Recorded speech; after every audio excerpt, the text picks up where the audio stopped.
Good evening, ladies and gentlemen. Welcome to Calls. This is the 2026 FedEx St. Jude Data Dive Show. Per usual on a Monday night, we're going to take our first look at the forecast for Memphis, Tennessee, and see if we need to factor in any wind or precipitation into our considerations for the week at hand. We are going to take a deep statistical look into the past three FedEx St. Jude's. Why three of them? That's how long the current format of the FedEx playoffs has been running, with the top 70 making it to Memphis with no cut and all of that. And then, of course, we'll go through the field this year and see which players also best meet the skill sets from prior winners and players that have performed well at TBC Southwind. So we have a lot to get into. Let's get right into it.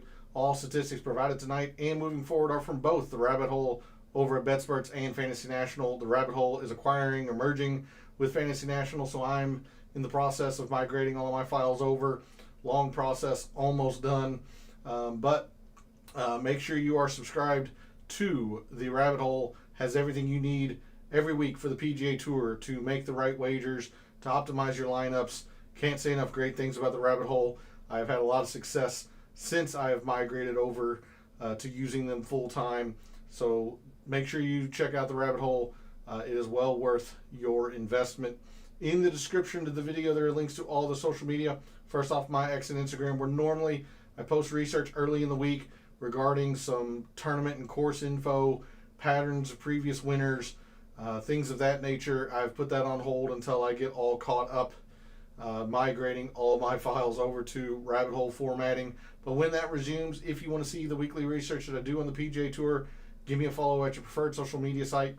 X is also where I place my weekly betting cards and top player usage in the DFS contests I play. That comes out every Wednesday after the DFS Tactics show.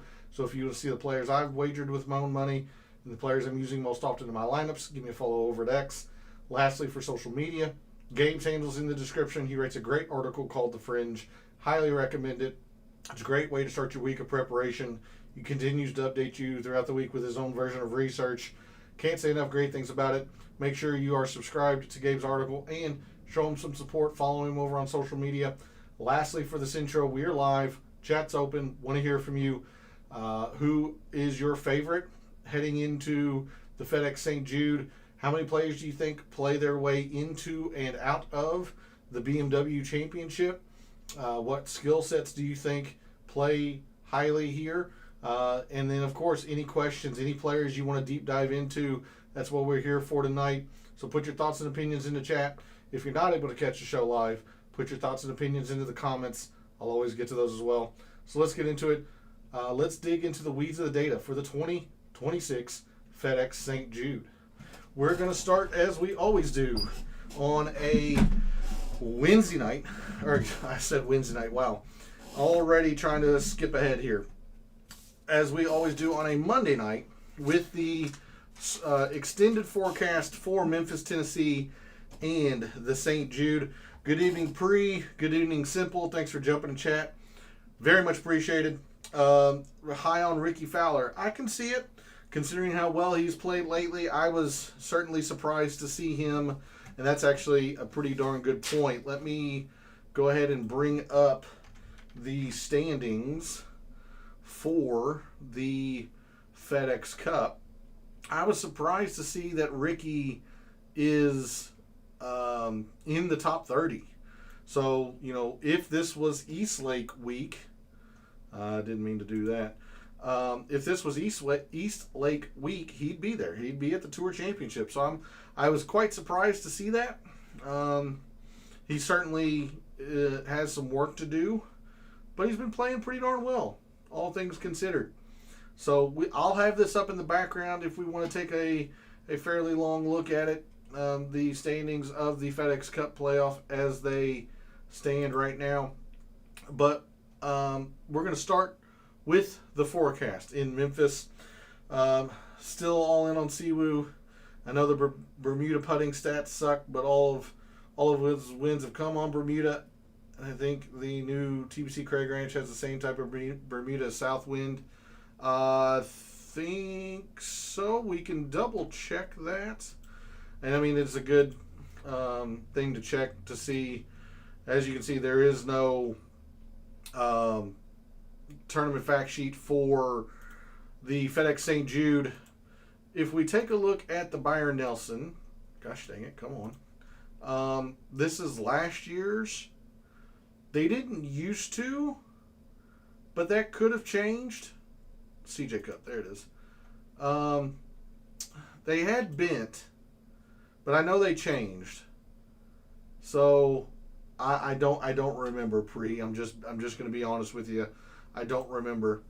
But the more I looked at Siwoo today, the more it made sense. Yes, the Bermuda putting is still very concerning, but I did like a lot of the more peripheral things that I saw when I dug into Siwoo a little bit more. I know you asked about him last night, and I was pretty, I would say, I guess, on the fence. There were some good things. There were some obvious bad things. So we'll take maybe a little bit more of a look at Siwoo again tonight. He gained almost 2 strokes putting there. That's the thing with Siwoo. He's bound to spike. And those are the kinds of players that you're going to want. Other than your Denny McCarthy's, who are just flat out excellent putters, your Sam Burnses. If players aren't to that caliber of a putter, you just want guys that can spike. And Siwoo can certainly spike. He has shown that before. But we'll take a good look at it throughout the evening. But good shout. Make sure you keep those questions coming in.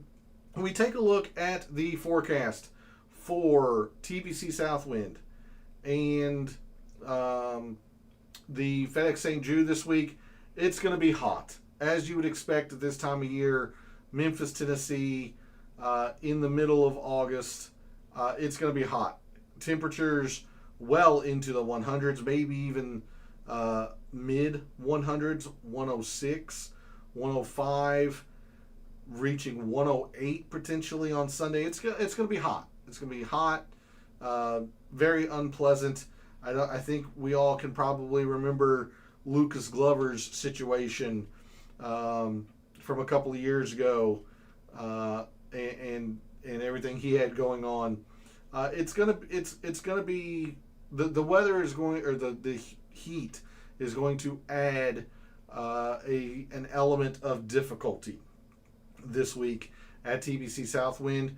But not only that, looks like players are going to be dealing with some wind, particularly Thursday and Friday. Thursday morning, Friday morning. Now, it does look like the wind is supposed to die down throughout the afternoon. And with this being a no-cut event, it's not exactly the most paramount thing to pay attention to. But if a player does not have a true afternoon tee time either of these days, we might want to take a look at it if this forecast holds. So we might take a look at some wind metrics as well, but it is going to be extremely hot. So we are going to take a look at that filter as well. So there's a look at the forecast, 2.5 days away from the start of the tournament. Just very, very hot. I don't know about the humidity. Even though I'm only technically a couple states away, it's still a good 5-hour drive from where I am to Memphis. So not terribly local. So I won't know about the humidity, but clearly it is just going to be hot. So with that, we're going to move over to the rabbit hole and BetSperts Golf. And let's take a look at a couple of things here very, very quickly. I was actually gathering the statistics from the Wyndham. So let me get the FedEx St. Jude field up, remove the Sedgefield filter. There we go. Pricing has come out. Why is...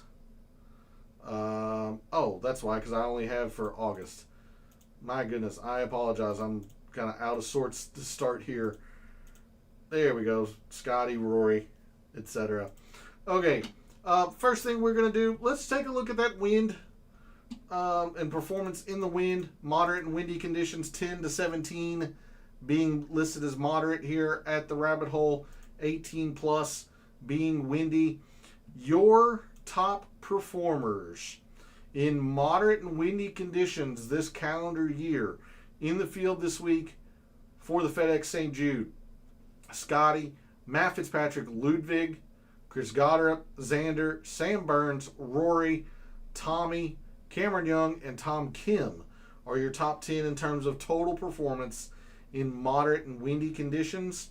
You want to take it on down a little bit further: Bobby Mack, Colin, Jacob Bridgman, Siwoo in the top 15. So absolutely a worthwhile thing there. Nothing that will hurt him in that regard. And Ryan Fox, your top 15.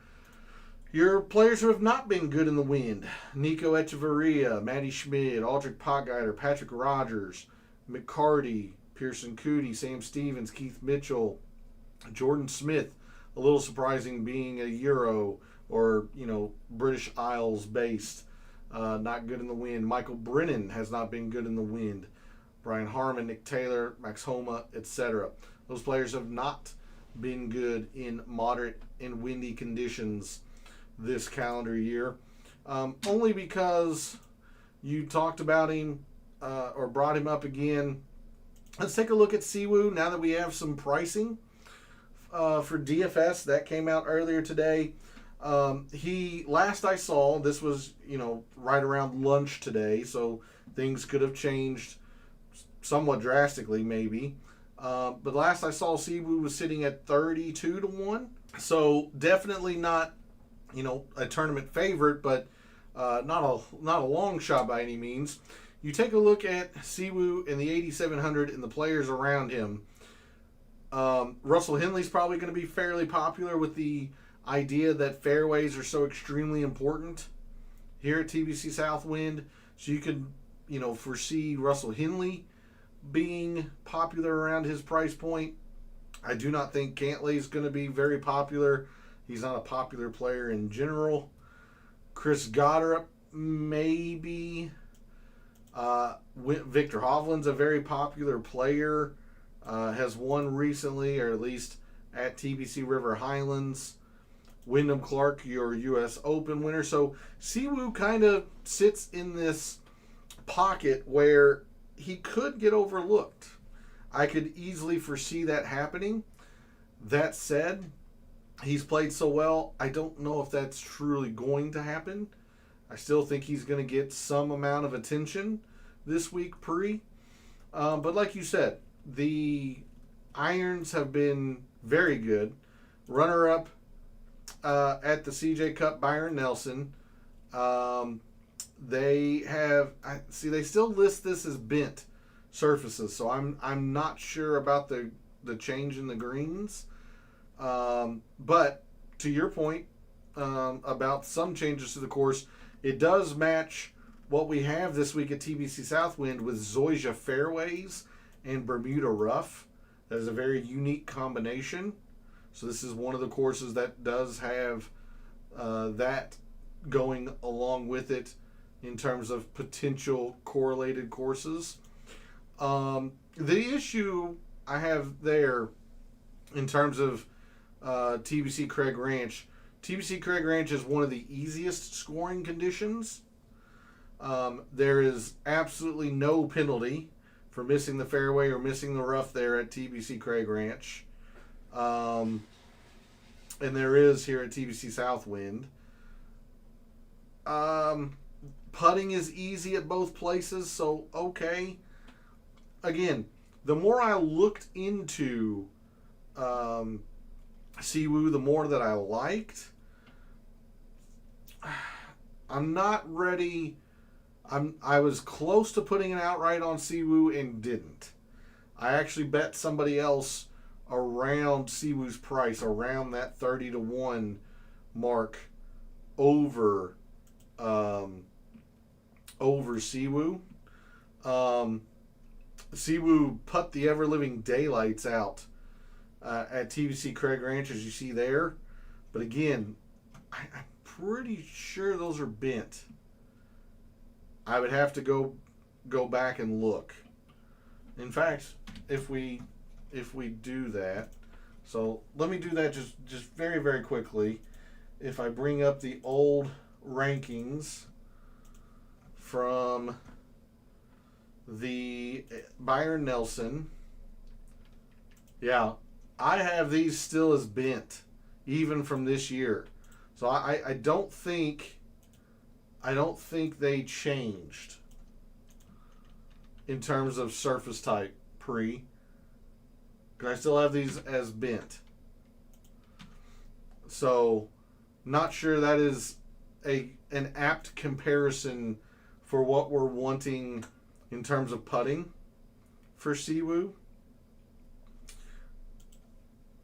But again, this feels like a really good fit for him. And we looked at his past performance last night, and it's not bad.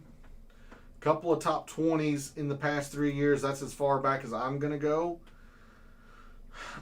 Again, I just worry a little bit about the putter, because he's gained so many strokes ball striking in those 2 top 20s pre, but he's given a lot of it back on the greens. Now, he has spiked, like you said. That also came with a week that he didn't do anything else well. And lately, the last time he truly did spike with the putter was at the Byron Nelson at TBC Craig Ranch, where he gained 8. Was that his career best? Close to it. The last time he had gained anywhere close to that was, 2019, 2020. I don't know. I think I like Siwoo a lot more in DFS. I think this week, I think he's going to be quite serviceable in DFS. I think if I'm understanding you right, I think you're more talking outrights here with Siwoo. That would give me some pause.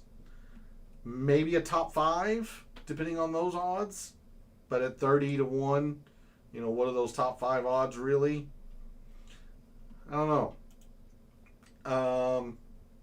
I don't hate it, especially with, as we'll talk about, the missing small, his distance from edge of fairway. His irons have been great lately. I think he's actually been fairly good around the green. I exited out of his page, but I think he's been fairly decent around the green lately. Yeah, it's fine. Not otherworldly, but he's been fine around the green. He's generally played best when it's been easier. And even though Southwind, according to the rabbit hole, is easy, I'm going to disagree with that heavily. I still think this is one of the more difficult courses on the PGA Tour. So yeah, like I said last night, there's things going for Siwoo. There's some things going against Siwoo. An interesting discussion for sure. But we just looked at quite a few things. But we looked at performance in wind in 2026. Let's take a look at temperature. You can see it just at the bottom of your screen here. It's going to be hot. It's going to be extremely hot. So let's back this out to, do we have enough for just last year? Not really. So I'll go all the way back to 2022 like I do for historical stuff. Your top performers in hot temperatures, which the rabbit hole is listed as 86 degrees and above: Scotty, Hideki, Rory, Patrick Cantlay, Xander, Victor Hovland, Colin Morikawa, Tommy, Russell Henley, and Pearson Coody are your top 10 in terms of total performance when it is hot. And it's certainly going to be extremely hot down in Memphis this week. Rest of your top 15, Sung Jae, Koivu, Harry Hall, Michael Brennan, Justin Thomas. Just because we've been on that topic, Siwoo is very mediocre in that regard, right in the middle of this field. Pre tied for 34th out of 69 players. I mean, literally right in the middle of the field. So, hey, good evening, Antoine. Thanks for jumping in chat. Much appreciated. I fully concur with your assessment. Hideki has been playing great. Another one of these guys that generally does not putt Bermuda very, very well, but he has 5 straight top 15s, including a complete gain at the Wyndham last week. A lot of it aided by a good putter, but it's not like he was all putting. He hit the irons extremely well. It's encouraging to see that he has had 5 straight positive performances off the tee. And you take a look at his St. Jude performances. Winner here 2 years ago. Had a runner-up when it was a WGC event. The irons are generally right up Hideki's wheelhouse, if you will. These mid-irons, this 100 to 175 range that we're going to talk about quite a bit.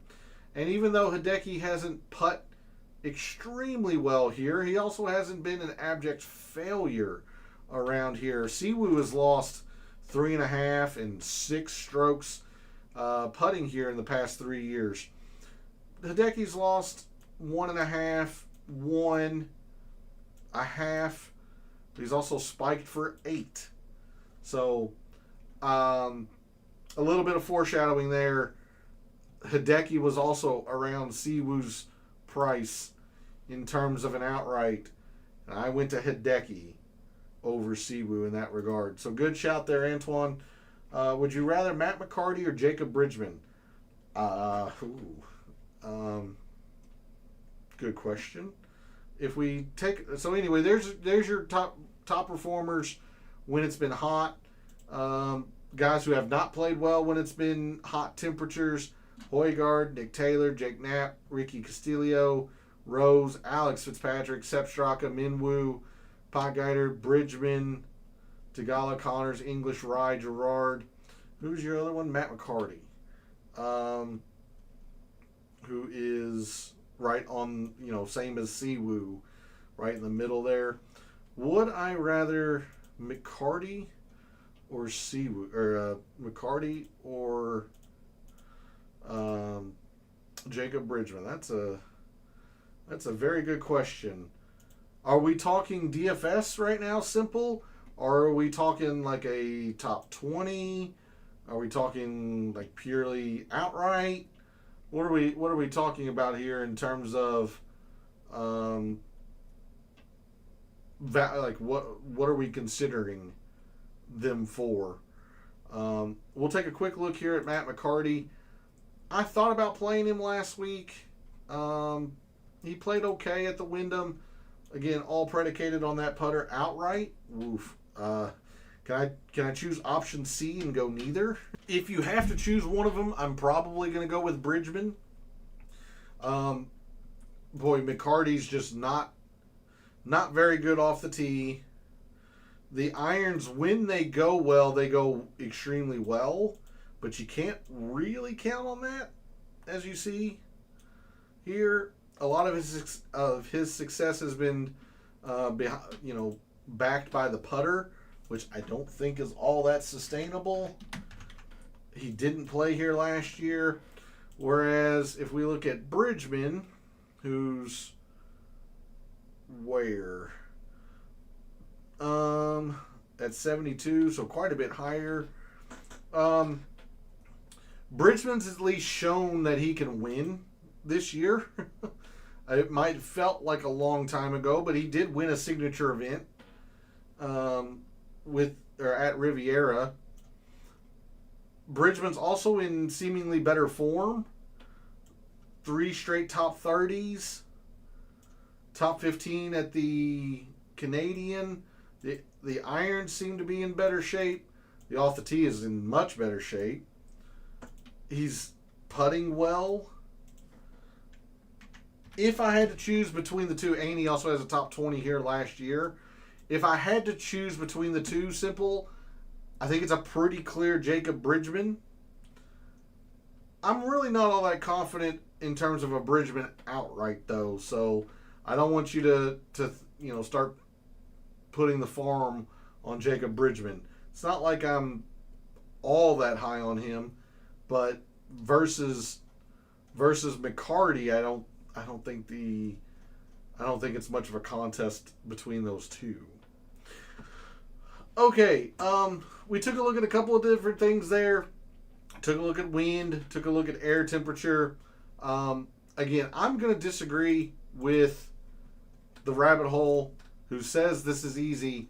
Your winning scores the past few years, you had 16 under from Justin Rose, and really they kind of ran away from everybody. We talked about it last night. -10 got you inside the top 10 last year.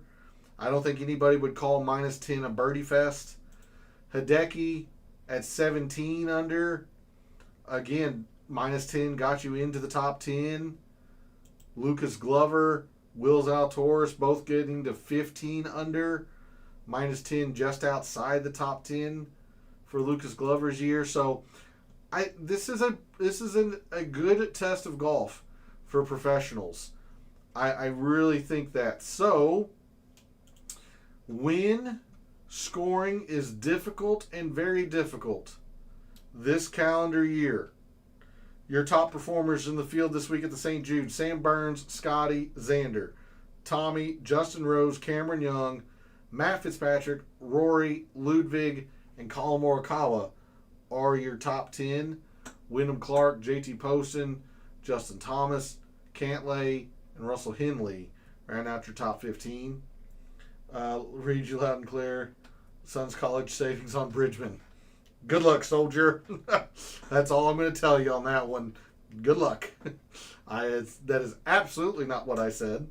But if that is the selective hearing that you just had, so be it. The only other thing we could maybe take a look at is long courses. Now, in terms of total raw yardage, no, this is not a long course. But it's going to play long because it's only a par 70. So you only have 2 par 5s. But instead, let's go ahead and go to Microsoft Excel and take a look at the past 2 or 3 St. Jude championships. I guess the past 3 technically, going back to 2023. To see where the players that have finished in the top 30, where their strokes have been coming from, what skill sets they've been having, and then who in this field this week matches them. So these numbers are going to be deflated. Again, I am gathering the top 30 in a 70-man field. So top 30 is pretty darn close to field average once you get to the bottom of it. But it's just to give us an idea of the top players, what they've been doing well. A big spike in off the tee last year, but I think it's more about the accuracy. We've talked about it all night. We talked about it all last night too. But driving accuracy is not easy here.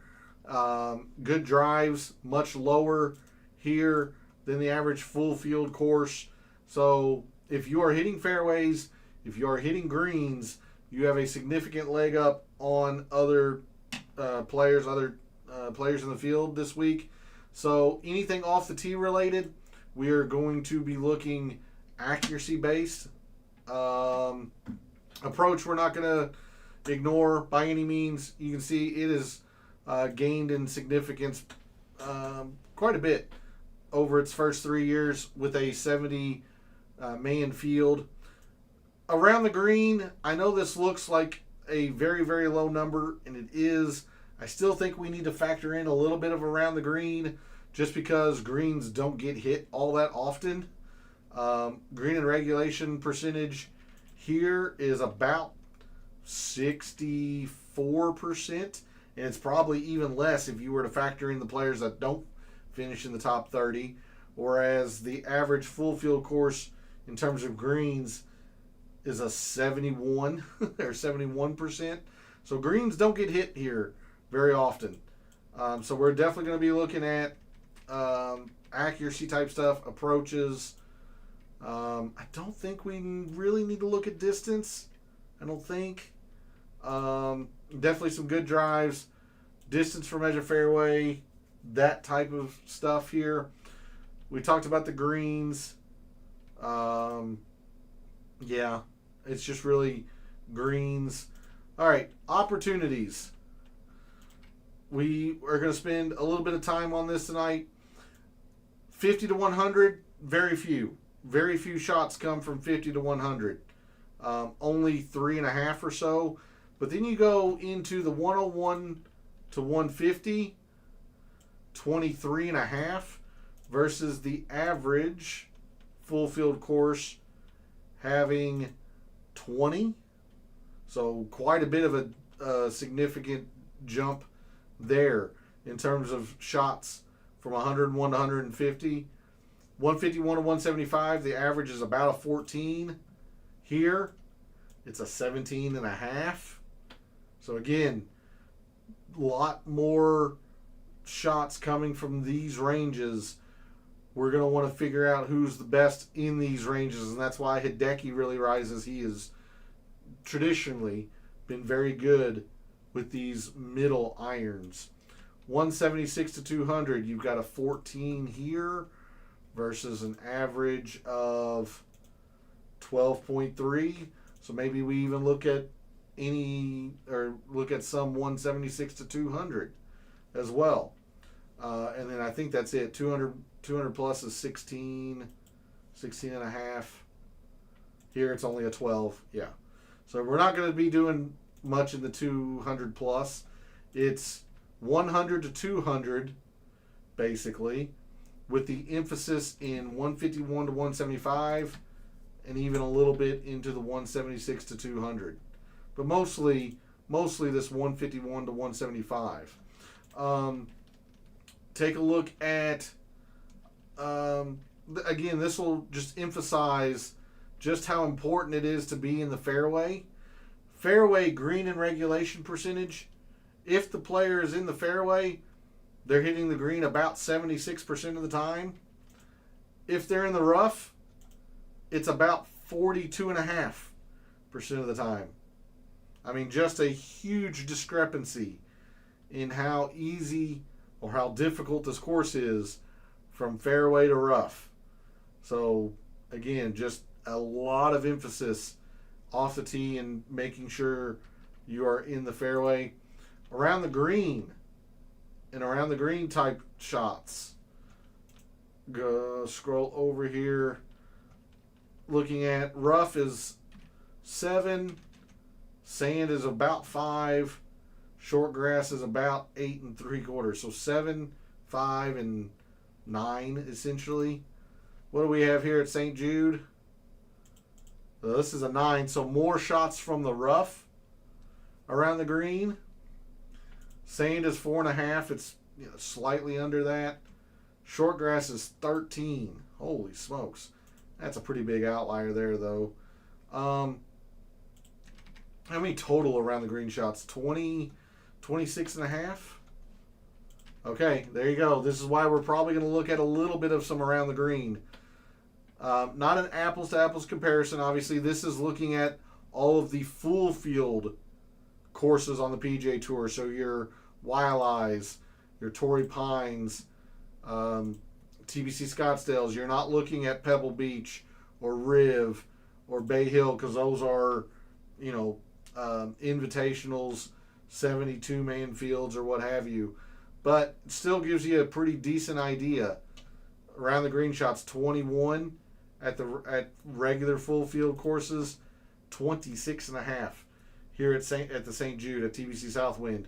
So you do rely on your around the green here, even if it is easy or considered easy. Putting, not a big deal, I don't think. So we're going to skip that. We're going to go into the par 3s, 4s, and 5s. Par 3s, really kind of all over the place. You would probably want to focus on the 201 to 225 if you had to, but that's really only looking at one or two of the par threes. Par fours is where it's at, honestly. It really is. As a par 70, professionals just don't have the par fives to take advantage of. So they have to score well on these par fours. And it's really these kind of mid to longer par fours that are so prevalent around TBC Southwind. But we'll look at all par fours in general. And then lastly, there wasn't anything exceptional with like apex height or clubhead speed. I just want you to note, even though it was a slight tangent or, quite a bit different in terms of thinking, the top 30 at the Wyndham last week, they were still pretty darn low in terms of apex height, including Michael Brennan. So I was pretty happy with my discovery of that last week. It turned out to be important. Turned out to be true. Anyway, we're not here for the Wyndham. We're here for St. Jude. So there's a look at some deeper statistical dives into TBC Southwind, particularly these past 3 years when it's been a 70-man field. We're going to go back to the rabbit hole and figure out the players who have the skill sets that have been best here the past 3 years. We're going to start with off the tee. We've talked about it all night. We're going to look at accuracy. Let's look at accuracy. Yeah, I mean, really, it's this missed fairway penalty. It's this rough penalty. Let's just go missed fairway penalty. When players know there's a high penalty for missing the fairway, your top performers in driving accuracy: Aaron Rai, Colin, Tommy, Alex Fitzpatrick, Russell Henley, Alex Noren, Michael Brennan, Jackson Koivoon, Michael Thorbjornsen, and Jordan Smith are your top 10 driving accuracy when there's a high missed fairway penalty. Guys who are not all that accurate, or at least haven't been: Ryan Fox, Sahith Theegala, Chris Goddard, Jordan Spieth, Nikolai Højgaard, Rory, Michael Kim, Wyndham Clark. One of the big reasons why I'm not very high on Wyndham Clark this week. Eric Cole, Xander, Aldrich, Potgeider, Harry Hall, Keith Mitchell, Cameron Young, so on and so forth. We're going to have pretty big emphasis in accuracy. If you just want to look at who's been the most accurate off the tee performers lately, those players have been Russell Henley, Aaron Rai, Jordan Smith, Hideki, Jackson Koivoon, Tommy, Colin Morikawa, Tom Kim, Brian Harmon, and Victor Hovland. Those are your top 10 in terms of just driving accuracy. Take a look at distance from edge of fairway. Guys who have been missing small when they do miss: Aaron Rai, Henley, Siwoo, Colin Morikawa, Koivoon, Tommy Fleetwood, JT Poston, Brian Harmon, Jordan Smith, and Christopher Rayton. Only other thing I want to look at in terms of off the tee, I want to look at good drives, but there's a number of different ways you can look at it. You could look at good drives when it's difficult. I think that is a reasonable combination of metric and filter that you could look at. Yeah, we probably have enough rounds here for it to be statistically significant. Koivoon, Russell Henley, Aaron Rai, Scotty, Harris English, Alex Fitzpatrick, JT Poston, Ryo Itsatsune, Tom Kim, and Sam Stevens. You could also look at good drives, again, with a high missed fairway penalty. If players are getting into the rough or know that the rough is not easy to play out of, who can still hit, greens at a good clip: Koivoon, Morikawa, Henley, Rai, Matt Fitzpatrick, Tommy, Alex Fitzpatrick, Xander, Scotty, JJ Spawn rises in that regard. Hey, good evening, Hanka. Thanks for jumping in chat. Much appreciated. Alex Fitz has a really large price for a guy who was recently doing well. I know you liked him I did like him last week. I still like Alex Fitzpatrick. This is a huge concern. It's a very small sample size, but he has been atrocious on Bermuda greens. The thing with the Wyndham, particularly last week, is that those greens are very difficult. They're extremely sloped, large amounts of break, all of that. You're not going to get that at TVC Southwind this week. Yes, it's quite concerning to see 5 straight tournaments that he's lost strokes with the putter. But like I said last week coming into the Wyndham, this losing 10 at the Open Championship just isn't sustainable. And it wasn't. He only lost 2.5. I know that's still really bad, but he still was elite ball striking. And I think that is going to be the challenge this week at TVC Southwind. I still like Alex Fitzpatrick quite a bit. I'm just hoping that he makes a putt instead of expecting him to make a putt. I kind of expected him to make a putt last week, maybe foolishly, or obviously foolishly, considering how poorly he did here. But my reasoning still stands, is that this is an elite ball striker on a course that demands elite ball striking. I really like Alex Fitzpatrick again this week. I'm going to go right back to him at whatever his price tag is, $6,800. May have already put a bet on him as well. So I like where your head's at there, Hanka. I like Alex Fitz quite a bit. So you could look at good drives in that regard. You could also look at good drives, when greens are difficult to hit. There's many different ways that you can try to slice this data about good drives. What I'm telling you is good drives are going to be important. A guy is going to need to be in the fairway. They're going to need to try to hit greens in regulation. They're not easy to do here at TVC Southwind. Green and regulation accuracy difficult. They are hit, 2.5%, 3% less of the time. So not easy, especially if you're in the rough. Green and regulation percentage from the rough, 42%. We saw the deep dive numbers in Microsoft Excel. It's almost as easy as the average tour event from the fairway. Still slightly more difficult, but it's darn near impossible from the rough. So that's why we're going to have a bunch of emphasis this week, kind of like what we did last week at the Wyndham.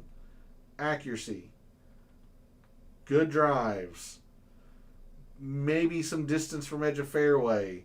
Kind of on the fence on that one, but it's all accuracy related here at TVC Southwind. Let's go ahead and move into approach.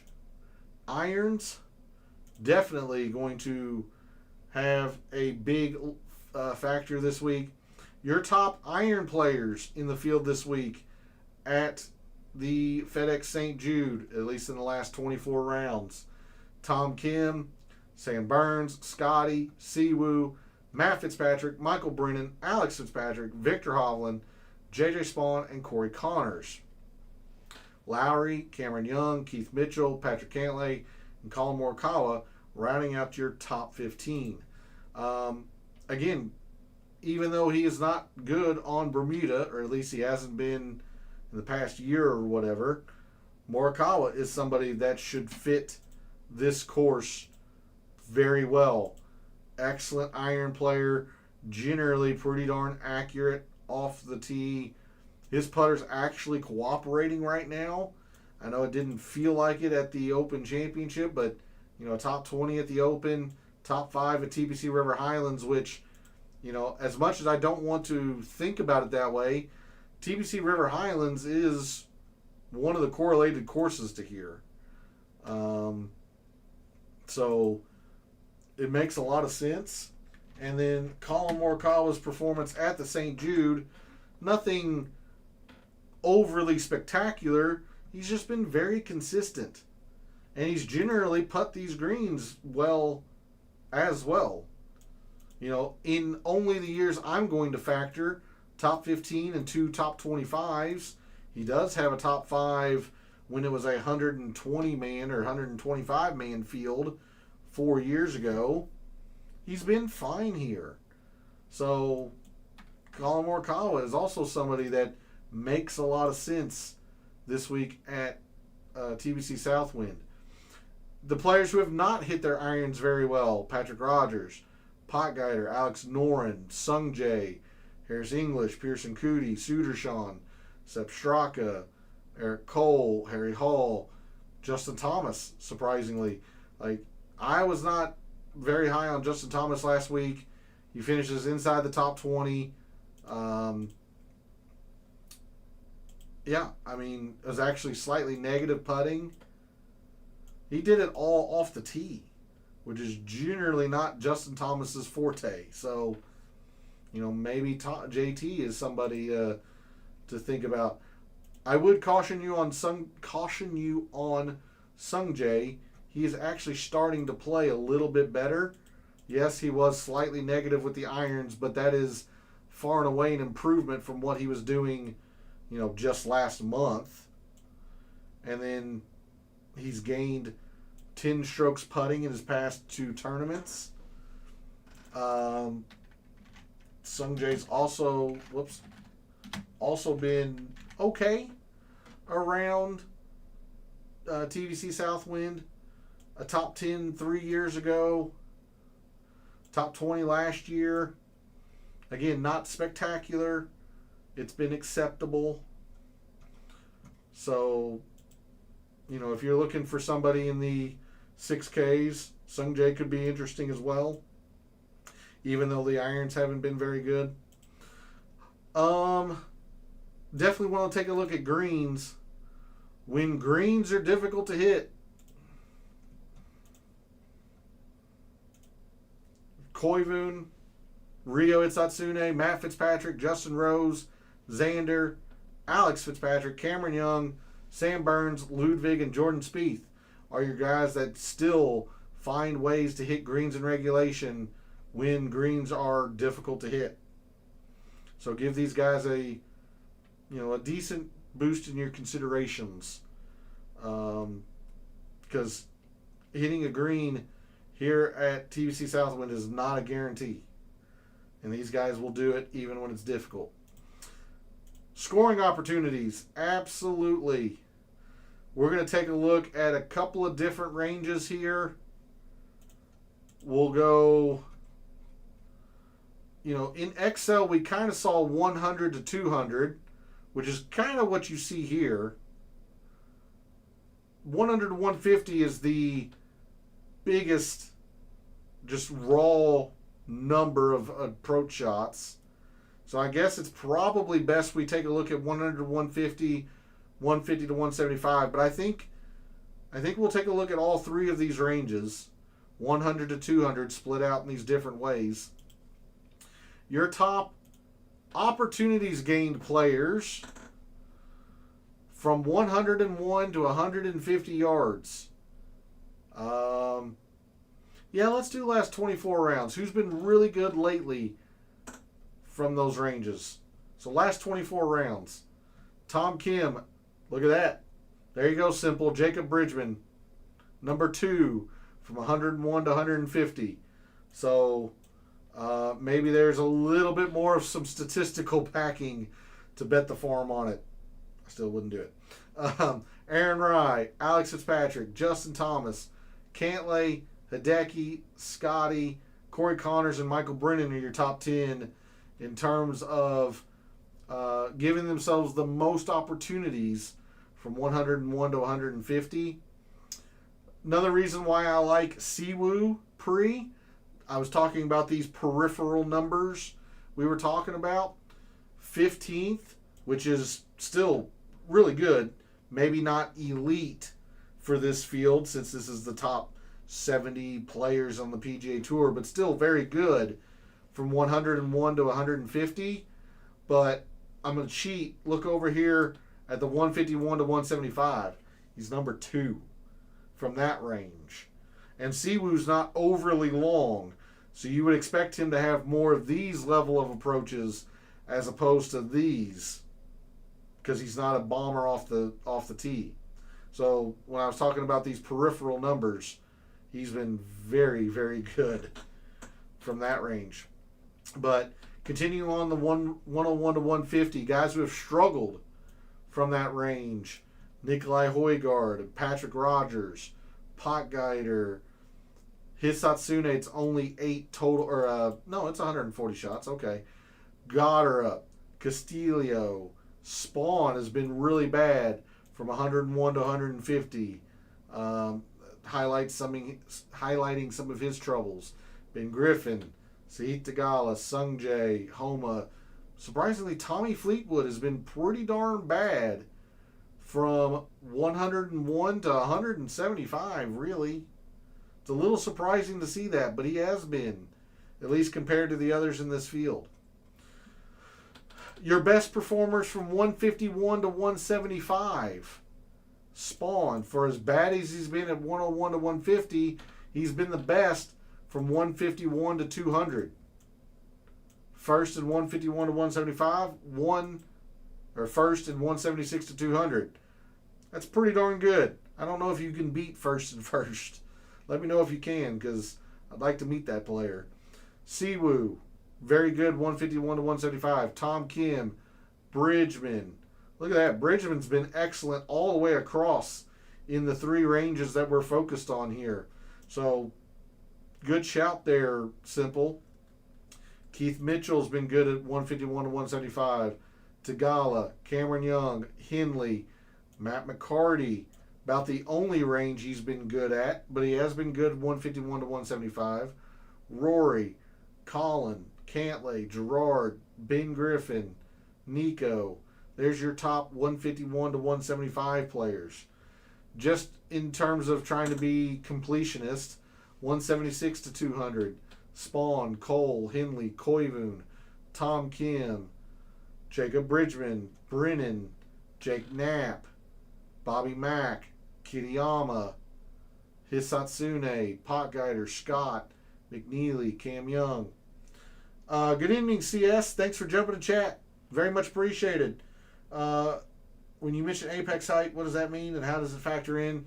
So apex height is the height of the highest the ball travels in the air before it descends on their shot.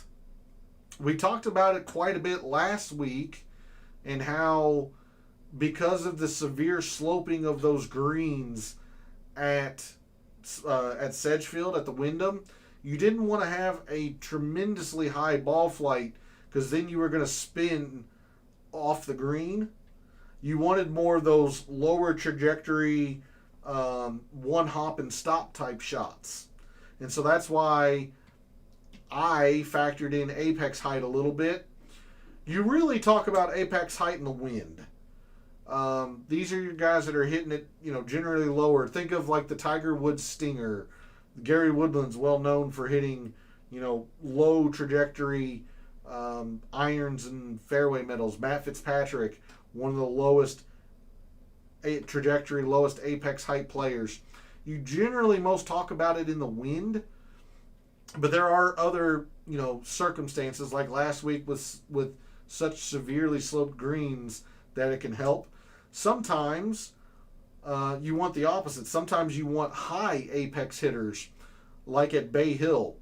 Bay Hill and the Arnold Palmer Invitational, those greens are always so firm that one of the only ways to stop the ball on those greens is to hit it really, really high, so that way they don't take such a big bounce. So it kind of depends on the course and what the greens are demanding. But that is generally what it's meant, or what is meant when you're talking apex height and how it can factor into your considerations. I don't think, and thank you for the compliment, very much appreciated. I don't want to over or gloss over that. I appreciate it. I don't think apex height's going to be a big factor this week. I don't. These greens are generally kept pretty receptive because it's so hot. They have to water them. Otherwise, you would see them just get completely burnt and baked out and destroyed, especially being Bermuda. So if these were bent greens, they would be extremely receptive. Because Bermuda can thrive in hotter weather, they can probably get away with watering them less. But at the beginning of the show this evening, we took a look at the forecast. It's supposed to get to 100 degrees every single day of the tournament this week. Starting Thursday, it's going to get to 100. By Sunday, they had forecasts into the mid 100s, 106, 108. It's going to be really, really hot down in Memphis. They're going to have to water those greens. And when they are watered, that takes a lot of the fire out of them. Fire meaning, the balls aren't going to just bounce or hit the green and just bounce everywhere. Maybe I'm wrong. Maybe they take a chance and keep it really, really firm. I have a suspicion that they're going to water those greens this week with how hot it's supposed to be. So I don't think apex height is the biggest biggest factor to consider this week, if that makes sense, CS. But very good question. Thanks for jumping in chat. Much appreciated. Feel free to ask anything else that you might be curious on. But anyway, there's a look at your top approach players, or top players at giving themselves opportunities, meaning they're hitting it inside 15 feet from these various ranges, 100 to 200, broken out in the ranges that you see here via the rabbit hole. We're not going to ignore around the green. As of right now, I am kind of just going to go with around the green in general. Like shots from the bunkers, shots from short grass. Like, it's all easy. It's all easier than the average, course on the PGA Tour. But the fact that these greens get missed as much as they do means you're going to rely on your around the green more than you think. So, in the last 24 rounds, your top around the green players lately have been Justin Thomas, Wyndham Clark, Hideki, Tommy, Matt Fitzpatrick, Michael Thorbjornsen, Ben Griffin, Matt McNeely, Bud Cauley, and Akshay. Have you been your top 10 around the green players? Harris English, Scotty, Koivu, Harry Hall, and Xander, rounding out your top 15. Guys who have not been good around the green: Aldrich, Sepp Straka, Russell Henley. For as much as Russell Henley feels like a very, very good fit for this course, accurate, keeps the ball in the fairway, all of that type stuff, boy, his around the green has been really, really bad lately. Yeah, sure, he had a great Open Championship, but look around it. At the Rocket, he loses a stroke per round in his top 20 there. Loses 3 at the Travelers, loses 3.5 at the U.S. Open, loses 2.5 at the Memorial.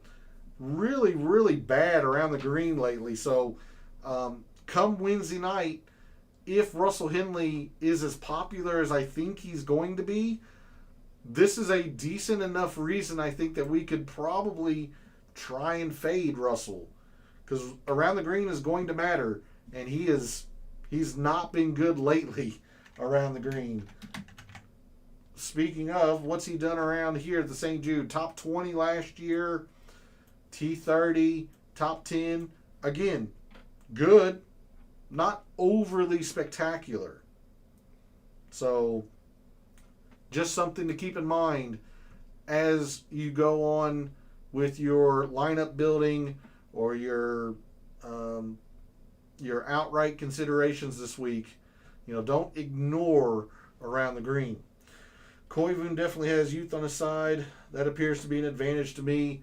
Hard to say. I mean, it wasn't that long ago, Hanka, that 40-whatever-year-old Lucas Glover won. He definitely didn't have youth on his side that year. What's he right now? He's 44-year-old Lucas Glover winning this tournament.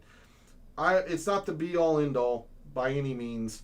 I would be much more factoring in like Koivu's great play recently, the fact that he's generally pretty darn good on Bermuda. What is Koivu's price? 82? Like, I know it's going to say he hasn't putt well on Bermuda, but he's pretty darn good on Bermuda. That's only taking the Wyndham into consideration, but 2 top 30s after his win. He is 70th in the standings. So if he wants to continue on into the BMW, he's obviously going to have to play very, very well. People have started to, kind of whisper about potentially a President's Cup appearance. A little bit of motivation to perform well. I would be more interested in that as opposed to just the youth angle, Hanka. Because I don't know. I mean, I don't even know if Lucas Glover is in the field this week. Probably not. But I wouldn't, overlook somebody like a Spieth or a Shane Lowry or a Harmon just because of their age, per se. I'm just trying to highlight guys who might be a little bit older than others in this field. So yeah, anyway, there's a look at your top around the green players the last few rounds there. We're going to look at putting, absolutely. Let's take a look at Bermuda putting. Top putters on Bermuda. Make sure I actually filter Bermuda. Harry Hall, Nico Echeverria, Matt Fitzpatrick, Ben Griffin, Sam Burns, Cameron Young, Jordan Spieth, Matt McNeely, Alex Noren, and Sung Jae. Your top putters on Bermuda.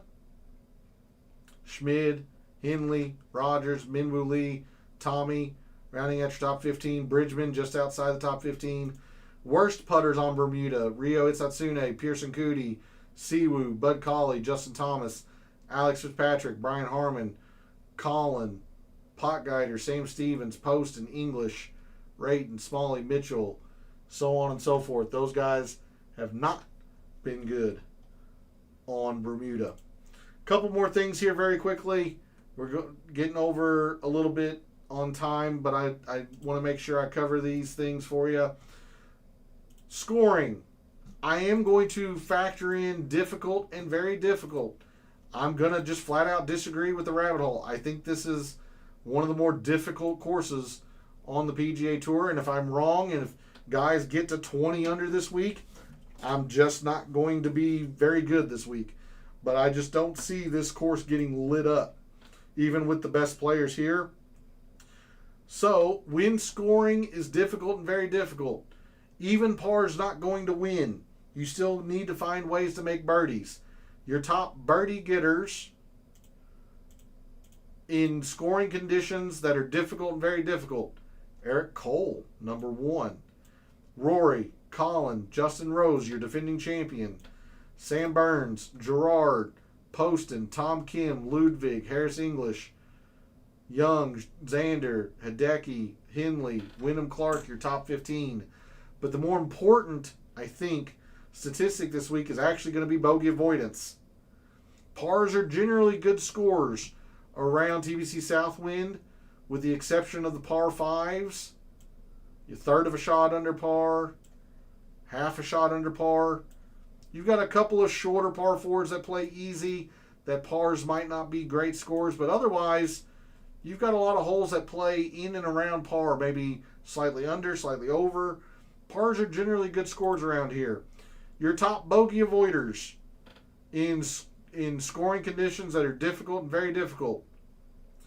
Sam Burns, Scotty, Xander, Matt Fitz, Patrick Cantley, Tommy Fleetwood, Justin Rose, Ludwig, Cameron Young, Jordan Spieth, Bud Cauley, Rory, Justin Thomas, Noren, Bridgman are your top 15 there. And like when I talk about Siwoo not being a great putter on Bermuda, we're not just talking about, the ability to make birdies too. It's his ability to avoid bogeys with the putter. Now, he's a little bit better than I thought, considering I sorted, worst to best, and he's actually in the green here in terms of bogey avoidance.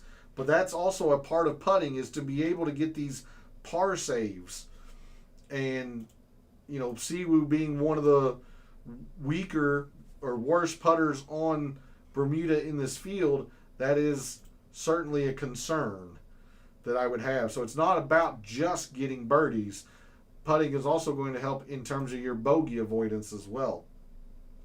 Last thing to take a look at before we look at some specific TPC Southwind stuff. It's a par 70, guys. You got to play well in these par 4s. You just do. Your top par 4 performers. Yeah, I think it's safe to go last 24 rounds. Open champion Ryan Fox. Excellent on par 4s.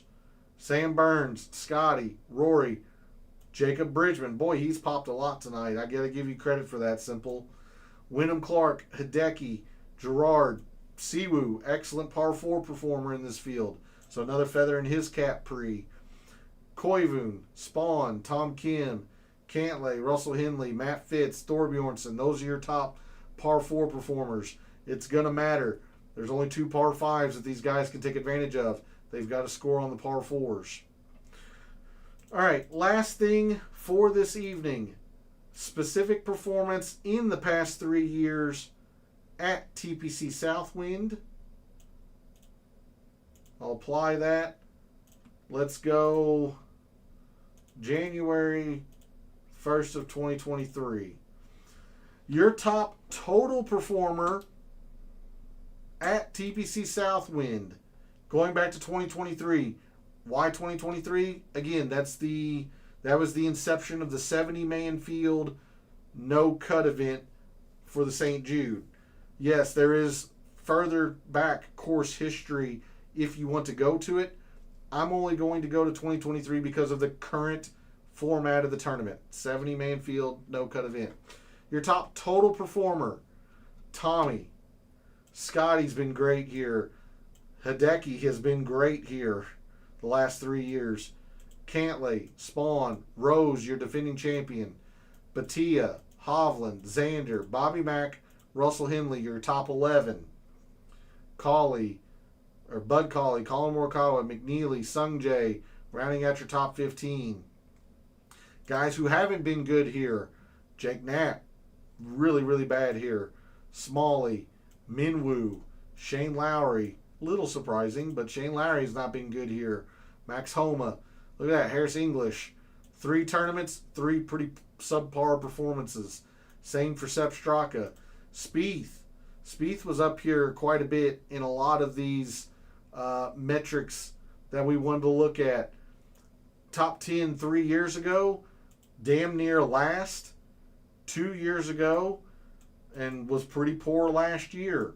So Spieth hasn't been good at TPC Southwind in the past 3 years. Interesting to note.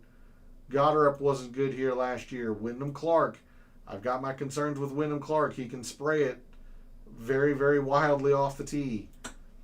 Nick Taylor, Fox, Stevens, Matt Fitz, Rory. For all the talk about Rory and how good he's played this year, you take a look at his performances at the St. Jude last year, damn near last in the field. Lost 7 strokes ball striking. Year before that was really good, top 5, but I'm sorry, he didn't even play this event last year. 2 years ago was damn near last.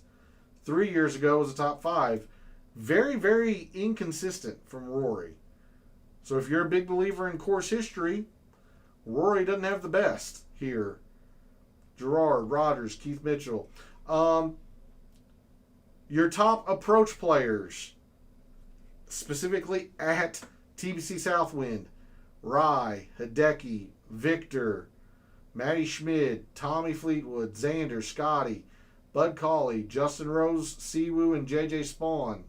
Your top 11 strokes gained approach at TPC Southwind. Lastly, your top putters. Who's putt the best around here the last 3 years? Bobby Mack, Sam Burns, Harry Hall, Hideki. I talk about it all the time. Guys, when a traditionally poor putter shows you they are comfortable on greens, pay attention. Hideki is 4th in this field putting on these greens. And I don't think anyone's clamoring that Hideki's a top putter in the world. Pay attention. Matt Fitzpatrick, JT Poston, Nico Echeverria, Justin Rose, Sahith Theegala, Xander are your top 10 putters here at TPC Southwind the last 3 years. All right, that is going to do it for a data dive show this evening. I'll sort on DFS salary for you all. That's going to be it for the show this evening. Thanks to Pre, Simple, Antoine, Hanka, and CS for jumping into chat this evening. Very, very much appreciated. Thanks to everyone else out there who tunes in, watches, listens, supports the channel by liking the videos, commenting, and subscribing. Always appreciate it. I love what I do, taking a very in-depth look at golf statistics, giving you a statistician's view of what he sees, with the goal of trying to help us all win a little bit of money in the process. Last week wasn't too good for yours truly. Had a couple of outrights that had a chance on Sunday. Just couldn't quite get there. DFS wasn't all that great. It was my first really poor week in quite a while. So now I'm saying I've had 3 outrights in the past 6 weeks. But I am going to try and get back on the right foot to start the playoffs this week. So thanks again for all the support. Do me a favor. If you, I hate self-promotion, I really do. But if you liked going in depth about, the course, what is played well here traditionally, digging into these specific player profiles, hit the like button. It really does help me out if you all do that. If you feel so inclined, subscribe to the channel. I'm live 3 nights a week covering in-depth PGA Tour, specifically golf statistics, giving you a statistician's view of what he sees, and like I said, trying to help us all win a little bit of money in the process. Trying to find these potential values in the outright market, some hidden gems in the DFS contests, things of that nature. So thanks again for all the support. Very, very much appreciated. For all of the wagers you've made so far this week for the FedEx St. Jude, for all the wagers you're thinking about making this week for the FedEx St. Jude, and until I see you Wednesday night for the DFS Tactics show, may all your bets be profitable.